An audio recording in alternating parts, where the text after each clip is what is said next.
الحمدللہ وکفا وسلام علی عبادہ الذین اصطفیٰ اما بعد۔ اللہ تعالیٰ نے زندگی اور موت کو پیدا فرمایا، اور موت عدم حیات کا نام نہیں ہے۔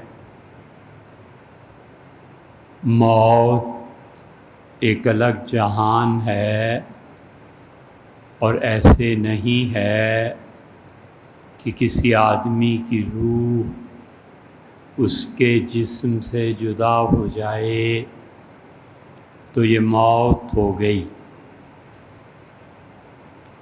موت پورا ایک جہان ہے، موت پوری ایک زندگی ہے، موت ایک ایسا جہان ہے کہ اللہ اس کے بعد زندگی کی باقیات قائم رکھتا ہے۔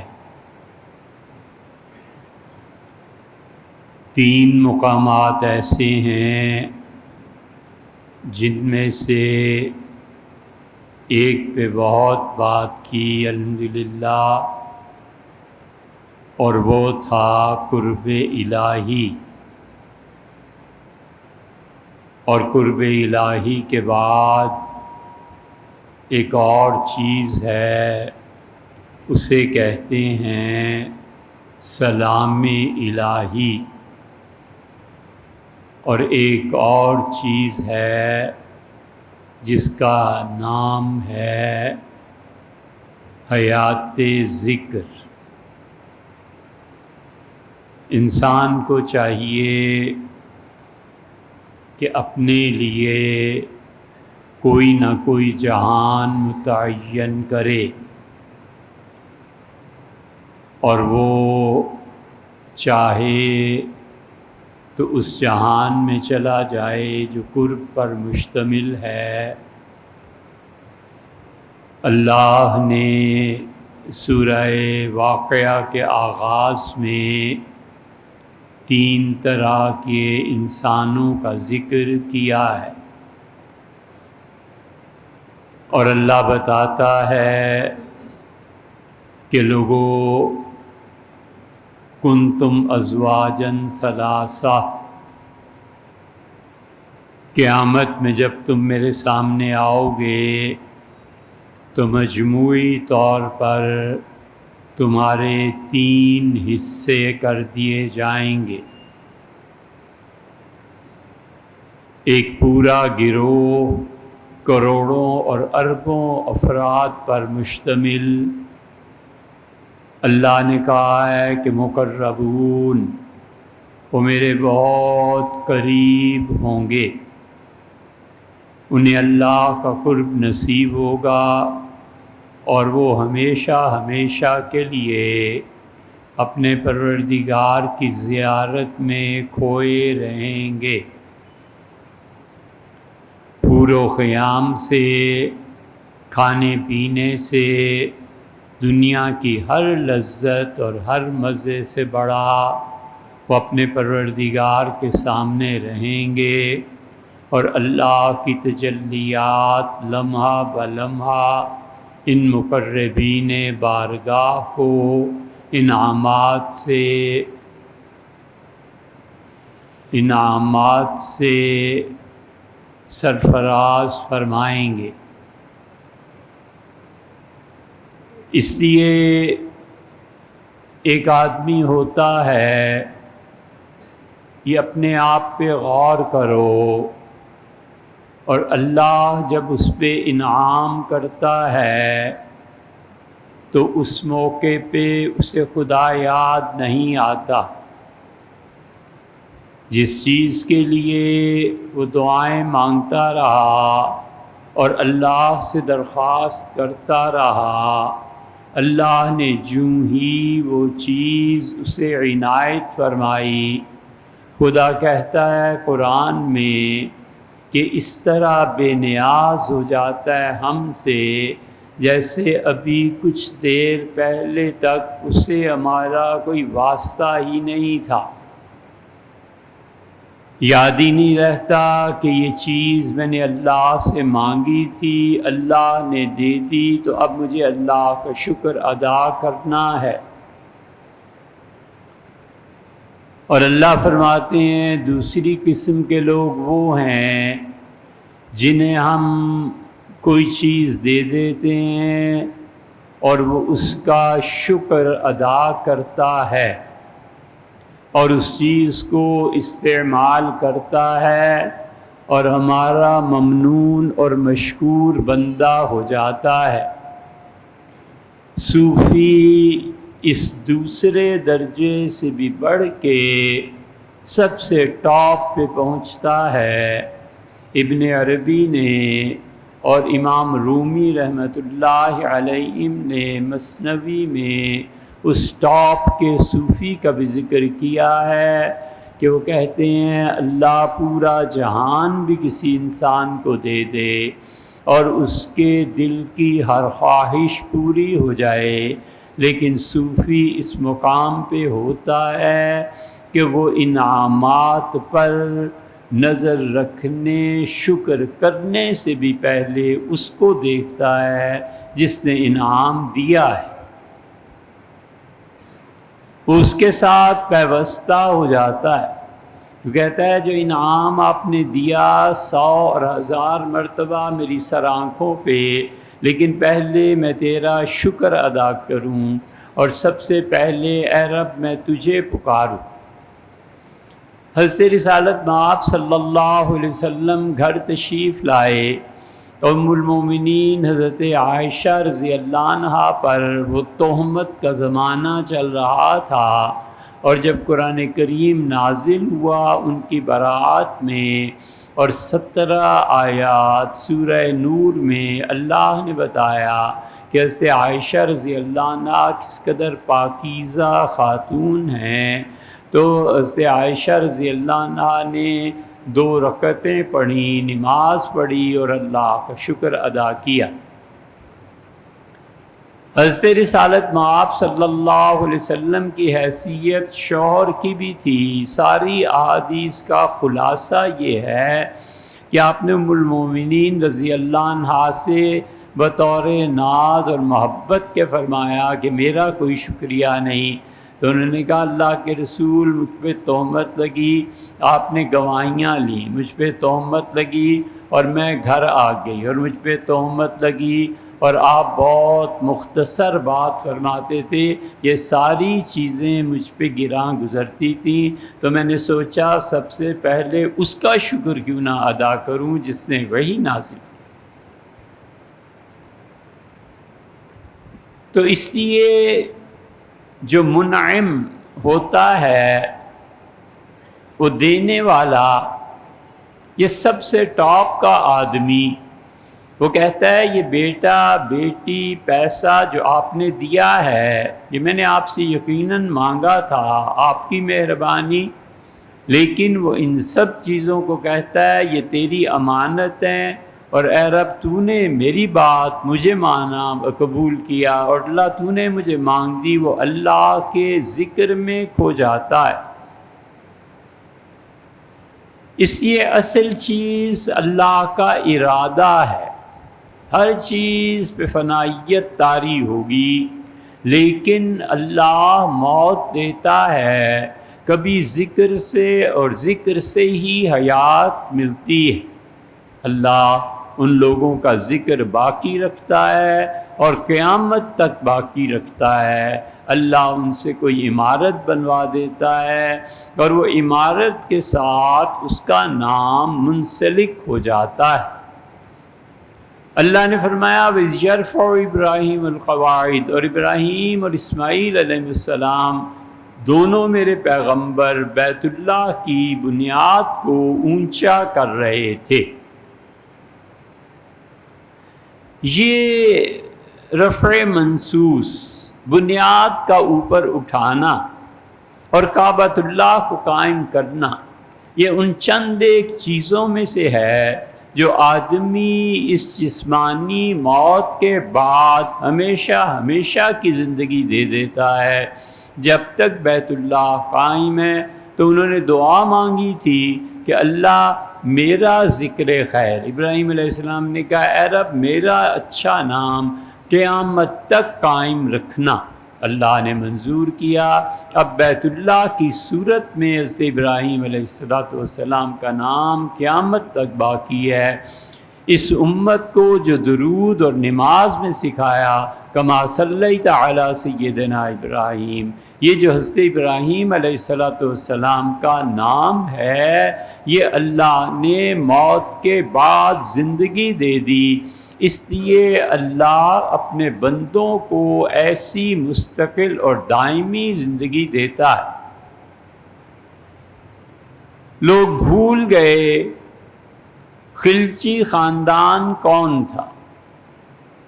زمانے نے مٹی ہموار کر دی قبریں کہ تغلق کون تھے، اور اللہ نے جس نے خدا کا نام لیا تھا آج 1000 سال 800 سال ہو گئے، اس کا نام ابھی بھی زندہ ہے، سکہ ہے. اس کے مرید امیر خسرو رحمۃ اللہ علیہ نے ایک جملہ اپنے شیخ کی تعریف میں فرمایا اور کمال کا جملہ فرمایا. حضرت نظام الدین اولیاء رحمۃ اللہ علیہ کی شان میں اتنا بڑا جملہ شاید قیامت تک کوئی نہ کہہ سکے. انہوں نے اپنے شیخ پیر و مرشد حضرت نظام الدین اولیاء رحمۃ اللہ علیہ کو دیکھا اور کہا کہ شیخ نظام الدین جگ اجیارو، میرے شیخ نظام الدین قیامت تک آپ کا نور لوگوں کو ہدایت پہ رکھے گا. جگ اجیارو، پوری دنیا آپ کے فیض سے فائدہ اٹھائے گی. جگ کو اجیارو، اجالا کر دیا. یہ اللہ نے اس کا ذکر خیر باقی رکھا. کہاں گئی موت؟ کچھ بھی نہیں. اس لیے اللہ ایک ذکر کرتا ہے اپنے مقربین بارگاہ کا اور کہتا ہے کہ کوئی پریشانی، کوئی چنتا کچھ نہیں ہے ان کے لیے، وہ تو میرے دوست ہیں. اس سورہ واقعہ کو پڑھنا چاہیے غور سے. اور اللہ کہتا ہے سلۃ من الاولین، پچھلے زمانوں میں گروہ در گروہ لوگ تھے، بہت کثرت سے تھے. وقلیل من الآخرین، اور آخری زمانے میں بہت تھوڑے لوگ ہوں گے جو اس مقام تک پہنچیں گے. اور اصل مقام اللہ کی قربت کا ہے، اصل مقام اللہ کے قریب ہو جانے کا ہے، اصل مقام اللہ کے اتنا قریب ہو جانے کا ہے کہ انسان اللہ کے علاوہ کوئی ذات باقی نہ رہے. سب کے حقوق و فرائض، لیکن اصل اللہ کی ذات ہے. یہ مقربین بارگاہ ہے. اللہ کہتا ہے سلۃ من الاولین، پہلے جو دنیا میں گزرے بہت بڑے گروپس ہوں گے، بہت بڑی تعداد. قلیل من الآخرین، آخری زمانے میں چند ایک ہوں گے جنہیں ہم اپنے قرب کا مقام عنایت فرمائیں گے. یہ جو سورہ علق ہے اس کے آخر پہ آتا ہے اللہ تعالیٰ نے فرمایا کہ آپ اللہ کے سامنے اپنی پیشانی زمین پر رکھ دیجئے اور مقام قرب تک پہنچیے. عبد کا سجدہ اور ہے، یعنی آدمی کا سجدہ کرنا اور ہے. یہ بھی سجدے کریں گے نا نماز میں، یہ اور ہے. عبدہ چیزیں دیگر، اور اللہ کے اپنے بندے کا سجدہ کرنا اور ہے. اللہ کے سامنے بندے کا سجدہ بندگی کے اعتبار سے اور ہے، اور عام انسان ہونے کے اعتبار سے اور ہے. یاد ہی نہیں رہتا کتنے سجدے کیے تھے یا نہیں کیے تھے. اتنے طویل سجدے حضور صلی اللہ علیہ وسلم کیا کرتے تھے. وہ مقام عبدیت اور مقام قرب کا سجدہ ہے. دوسرے گروہ کا اللہ نے ذکر کیا، اللہ نے کہا صحاب الیمین، وہ جو دائیں ہاتھ پہ ہوں گے، اور اللہ نے کہا سلام اللہ کا، میرا سلام پہنچے ان تک جو اصحاب یمین۔ اللہ کا سلام کہاں کہاں پہنچا ہے۔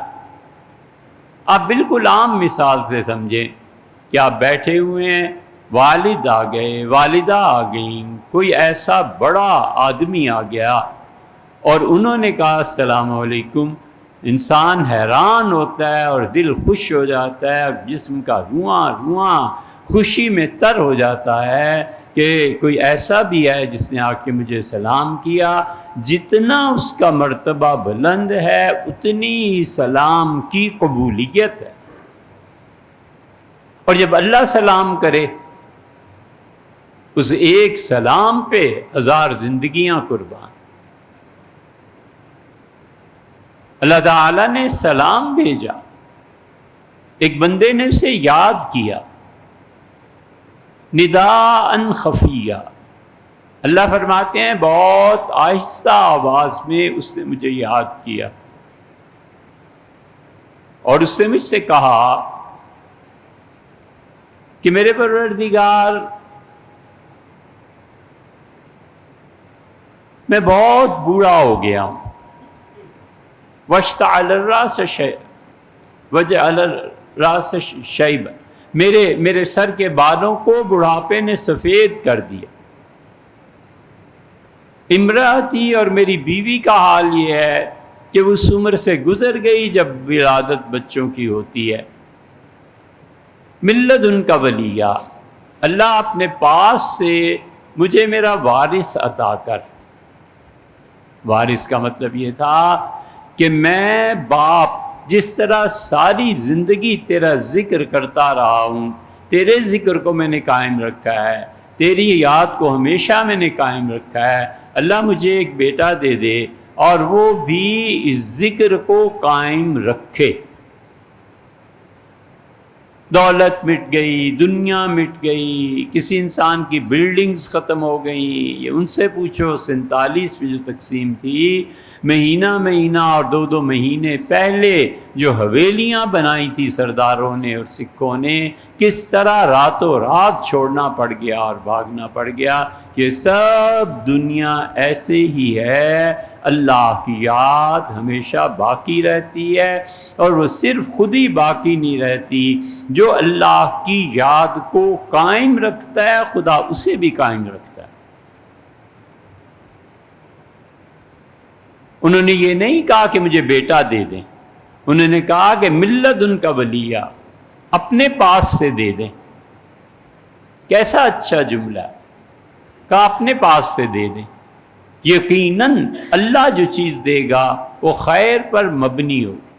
اس لیے صوفی جو ٹاپ پہ دیکھتا ہے نا، وہ کہتا ہے کہ جو انعام ملنا ہے وہ تو ہے سو ہے، اس کی قدر کرنی ہے، لیکن 1000 گنا اس سے زیادہ مجھے اس کو پوجنا ہے، اس کا خیال رکھنا ہے، اس کی تعریف کرنی ہے جو انعام کرنے والا۔ آپ سوچیں، گڑیا، سائیکل، بال، کرکٹ، بیٹ گھر لے کے چلے گئے، بچہ ہے جو بڑا خوش ہوتا ہے اٹھ کے کھیلنے لگتا ہے، بچہ ہے جو اس چیز کو دیکھتا ہے خوش ہوتا ہے اور پھر باپ سے ماں سے لپٹ جاتا ہے کہ میاں آپ نے بہت اچھا کام کیا۔ یہ جو ہے نا کہ دینے والے پر نظر رکھنا اور اسے اس سے بلند گردانا جو انعام ہے، یہ اصل بندگی ہے۔ اللہ تعالیٰ نے فرمایا کہ ہم نے انہیں کہا ہم یحییٰ دے دیتے ہیں آپ، یحییٰ جو ہمیشہ زندہ رہے، یحییٰ جو ہمیشہ قائم رہے۔ لم نجعل لہ من قبل سمیہ، کائنات میں آج تک کسی کا نام یحییٰ ہوا ہی نہیں، ہم نے آپ کے بیٹے کے لیے اس نام کو چھپا کے رکھا تھا سب سے۔ اور پھر اللہ کہتے ہیں کہ ہم نے انہیں بتایا کہ تمہارا بیٹا اس مقام کو پہنچے گا، اور باپ نے کہا وَاجْعَلْهُ رَبِّ رَضِيًّا، اللہ آپ اس سے خوش بھی ہو جائے۔ ثواب سے بھی بڑھ کر اونچا مقام اللہ کی خوشی ہے۔ یہ کروں گا اتنا ثواب ملے گا، یہ کروں گا اتنا ثواب ملے گا۔ بلا شبہ یہ حقیقت ہے، ناقدری نہیں، لیکن سب سے بڑی چیز اللہ کی خوشی۔ آدمی جب عبدیت کا آغاز کرتا ہے تو کوئی حال آ جائے شکر ہے، کوئی حال آ جائے شکر۔ اس لیے آزادی در حقیقت ایثار کا نام ہے، آزادی در حقیقت قربانی کا نام ہے۔ اس لیے آزاد آدمی جو ذہنی طور پہ، جسمانی طور پہ لوگ آزاد ہوتے ہیں، وہ اپنے فیصلے کرتے ہیں، کوئی تردد نہیں ہوتا۔ اس لیے کبھی بھی کنجوس اور بخیل آدمی آزاد نہیں ہوتا، ہزار طرح کی خواہشات میں گھرا ہوا ہوتا ہے۔ آزاد آدمی وہ اپنے ماحول کا دباؤ برداشت کر کے جو کرنا ہے کر گزرتا ہے۔ اسے پتہ ہے میرے اس اقدام پہ، میری اس بات پہ معاشرہ، سوسائٹی، حکومت ہر طرف سے پریشر پڑے گا، لیکن وہ آزاد ہوتا ہے نا، اس لیے اس کے فیصلے بھی ایسے ہی سخاوت کے اور کھلے ہوتے ہیں، اس لیے وہ رضا کے مقام تک اللہ کے یہاں پہنچتا ہے۔ ثواب سے بھی بڑی چیز اللہ کی خوشی ہے، کوئی حرج نہیں ہے۔ مارا جانا ہے کوئی حرج نہیں ہے، طلاق ہو جانی ہے کوئی مسئلہ نہیں ہے، گھر اجڑ گیا کوئی مسئلہ نہیں ہے، آپ خوش ہیں، آپ راضی ہیں، بس میں خوش ہوں۔ یہ مقام ہے اللہ کی رضا کا۔ اس سے کیا خوبصورت بات اس نے کہی۔ وہ کہتا ہے کہ درد ہا دادی و درمانی ہنوز، میری زندگی ساری مظلومیت سے بھر گئی، ہر جگہ ذلیل ہوتا رہا ہوں، ہر جگہ سے پٹائی ہوتی رہی، ہر جگہ لوگ نفرت دیتے، یہ سب تیری ہی عطا تھی۔ ودرمانی ہنوز، اور اللہ تو اتنا اچھا ہے کہ تو اب بھی میرے دل میں زندہ ہے، میں تجھے نہیں بھولا۔ تو کہتا ہے میں ایک جان دے دوں، ہر دو عالم قیمت خود گفتائی، دونوں جہانوں کی ہر چیز بولتی ہے کہ میری کیا قیمت ہے۔ ہیرا بولتا ہے میری کیا قیمت، سونا بولتا ہے میری کیا قیمت، کوٹھی بولتی ہے اس کی کیا قیمت۔ ہر دو عالم قیمت خود گفتائی، دونوں جہان کی ہر چیز بولتی ہے کہ میری کیا قیمت ہے۔ آپ مجھ سے کہتے ہیں کہ تو مر جا میری راہ میں، ان مصائب اور تکالیف کو برداشت کر تو میں تجھے ملوں گا۔ نرخ بالا کن کے ارزانی ہنوز، میرے محبوب اپنی قیمت اور بڑھا، ہزار جانیں تجھ پہ قربان، میری ایک چھوٹی سی جان کیا تیرے دیدار کی قیمت۔ یہ خالص ابدیت ہے۔ اس لیے اللہ نے کہا سلام علیہ یوم ولد، میری سلامتی نازل ہو جس دن یحییٰ پیدا ہوئے تھے، وہ یوم یموت، اور جس دن یحییٰ کا انتقال ہوا میری سلامتی برسے اس پہ، وہ یوم یبعث حیّا، اور جب وہ پیدا ہوگا دوبارہ ہم قیامت میں کھڑا کریں گے، میری رحمتیں سلامتیاں اس شخص پہ برسیں، اس کے باپ نے اسے مانگا تھا۔ اسی میں حضرت عیسیٰ علیہ السلام کا ذکر بھی آیا۔ اللہ نے کہا کہ یہودی پہنچے مریم کے پاس اور انہوں نے کہا کہ لقد جئت شیئا فریا، تو ایسی چیز لے کے آئی ہے، لڑکی اس پہ تہمت لگتی ہے، ضروری ہوتا ہے کہ پھر ہم تہمت لگائیں۔ وہ بولا اور اس سے کہا قال انی عبداللہ، وہ ماں کی گود میں بول پڑا اور اس سے کہا میں اللہ کا بندہ ہوں، آتانی الکتاب، اللہ نے مجھے کتاب دی ہے انجیل، وجعلنی نبیا، اور اللہ نے مجھے نبی بنایا ہے۔ اور آخر پہ آتا ہے کہ اس سے کہا والسلام علیہ یوم ولدت، اللہ کی رحمتیں اور سلامتی نازل ہوں اس دن پہ جس دن میں پیدا ہوا ہوں۔ عارفین اور صوفی کہتا ہے کہ عیسیٰ علیہ السلام نے خود کہا کہ مجھ پہ اللہ کی سلامتی ہو، اور وہ ہوئی، لیکن ان کا کہنا ایک دعا تھی۔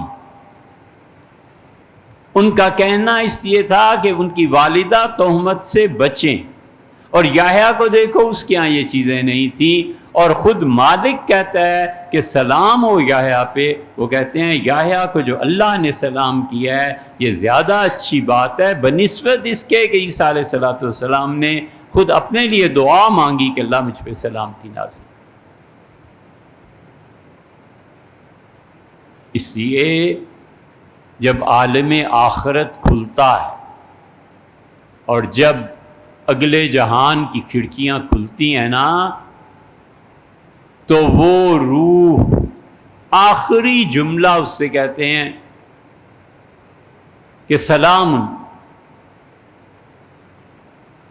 سلامتی ہے تجھ پہ، اللہ جو مغفرت کرنے والا اور رحم کرنے والا ہے، آ جا اب میرے پاس، میری سلامتی ہیں تجھ، سلام علی قول من رب الرحیم، رحم کرنے والے پروردگار کی طرف سے سلامتی ہے۔ بڑا کٹھن سفر کاٹا، بہت مصائب اور تکالیف جھیلیں، لوگوں کے طعنے سنے، غربت کی زندگی اور ساری زندگی کے عذاب۔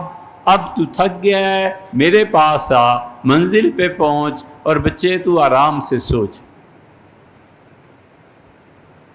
یہ ابدیت ہے، یہ بندگی ہے۔ یاد رکھو زندگی یہ امتحان ہے، اللہ نے اسے آرام اور سکون کی بنیاد پہ پیدا نہیں کیا۔ جو مل جائے غنیمت ہے، جو نہ ملے لوٹنا چاہیے کہ اللہ نے زندگی امتحان کے لیے رکھی ہے۔ لَقَدْ خَلَقْنَا الْإِنسَانَ فِي كَبَدٍ، ہم نے انسان کو پیدا ہی اس لیے کیا ہے کہ شدید محنت کرے۔ وَالَّذِينَ جَاهَدُوا فِينَا، جو ہمارے راستے میں چل کے شدید محنت کرتے ہیں، لَنَهْدِيَنَّهُمْ سُبُلَنَا، ہم زندگی کی کئی راہیں انہیں دکھا دیتے ہیں کہ یہ بھی راہ ہے، یہ بھی راہ ہے، یہ بھی راہ۔ اس لیے موت کی حقیقت کو سمجھنا چاہیے، قرب الہی اور سلام الہی، اور تیسرے وہ زندگی جس کا ظہور اللہ کی طرف سے اس کے ساتھ رحمت سے پیوست ہوتا ہے۔ ایک موضوع تو گزر گیا، اگلا جمعہ پھر انشاءاللہ اسی موضوع پہ بات کریں۔